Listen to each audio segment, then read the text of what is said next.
Unimaks darbnīcā. Mani sauc Toms Krasensks, un šoreiz Blatkout sērijā mēs uzasināsim kalpu un Eveles dzelžus.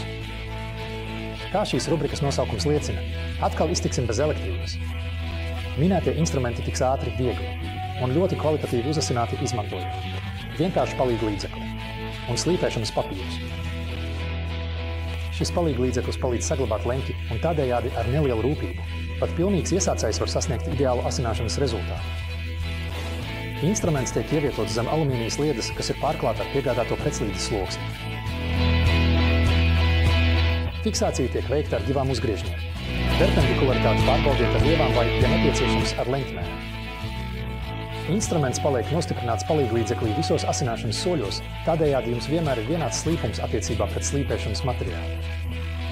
Pēc instrumenta izvilkšanas mainās slīpēšanas leņķis, tāpēc visbiežāk izmantotajiem leņķiem ir labi izgatavot apjums. Kādā leņķī asināt ir pavisam cits stāsts, bet vispārīgi runājot, kalpiem no rūpnīcas ir pamata slīpējums, kas parasti ir 25 grādi, un mēs asināsim tikai tā saukto fāzīti. Hoblīšiem. Tas ir citādi. Katram hoblītim ir asmens novietots zem cita leņķa, kas kopā ar asmens leņķi veido galību. Griešanas leņķi. Tāpēc ievērojiet hoblīšu ražotāju norādījumus.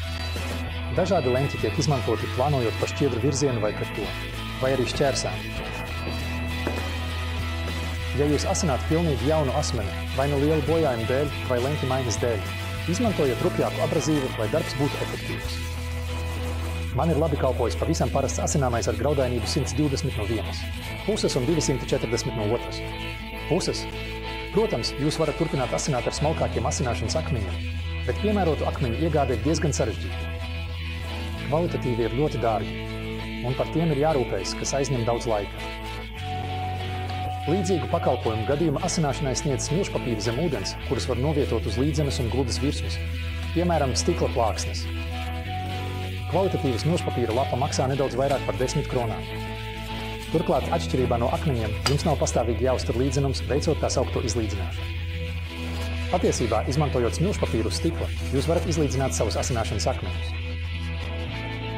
No Unimaks piedāvājuma es izvēlējos pasaulslavenā zīmola smirdeks papīrus, konkrēti lateksa ūdensizturīgā papīra loksnes, kas paredzētas slīpēšanai nitrā veidā, ar silīciju, karbīdu graudiem. Smilšpapīrs, tāpat kā slīpēšanas akmeņi, tiek iemērcēts ūdenī vai petrolejas un minerālejas maisījumā. Ko izvēlēties ir atkarīgs vai nu no ražotāja ieteikumiem, vai no personīgajām vēlmēm. Smilšpapīra loksne ir graudainība 500. Novietojiet uz biezākas stikla plāksnes ar nevainojumu virsmu. To var piestiprināt ar līmlenti vai kādu skābi. Vispirms ir nepieciešams noslīpēt instrumenta priekšpusi, tādā kvalitātē, kādā slīpēsim muguru. Pretējā gadījumā asmens parādīs rupjas slīpēšanas pazīmes, pat ja mugura būs noslīpēta līdz augstam spīdumam. Priekšpuse vienmēr tiek slīpēta plakani. Nekad nenolieciet instrumentu slīpi. Kad priekšpuse ir noslīpēta, turpinām ar muguras, respektīvi slīpējuma slīpēšana. Instrumentu, kas ir nostiprināts sagatavē, novietojiet uz slīpēšanas papīra un uzmanīgi kustieties ar to uz priekšu un atpakaļ. Nepārspīlējiet ar spiedienu, lai nesaplāstu slīpēšanas papīru. Visu procesu atkārtojiet ar slīpēšanas papīru, kura graudainība ir 1000, un pēc tam 2000. Pēc muguras noslīpēšanas pagrieziet instrumentu kopā ar sagatavu un noņemiet atgriezumus no priekšpuses puses. Šajā brīdī ar instrumentu jau var diezgan ērti strādāt. Tomēr, ja kāds vēlas vēl pilnīgāku asmeni, var turpināt asināt uz papīriem ar augstāku graudainību. Jo gludāks ir asmens, jo lēnāk tas kļūst neas, jo tam ir mazāk mikroskopisku atgriezumu. Rupjāks asmens, iekļūstot apstrādājumajā materiālā, plīst, un tādējādi ātrāk kļūst neas. Augstākas graudainības abrazība. Izmantojiet. Uzreiz, ja tikai atjaunojat asmeni, tad ir nepieciešams iestatīt tādu pašu leņķi. Kāds jau ir uz instrumenta, lai noņemtu pēc iespējas mazāk materiālu. Pazeta pie kalpiem un dažiem Eveles asmeņiem ļauj ātrāku asināšanu, jo tiek asināta mazāka virsma, nekā ja asinātu visu muguru.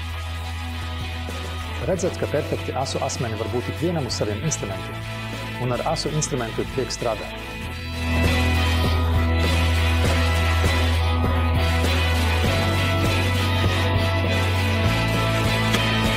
Saites uz visiem produktiem atradīsiet aprakstā zem video.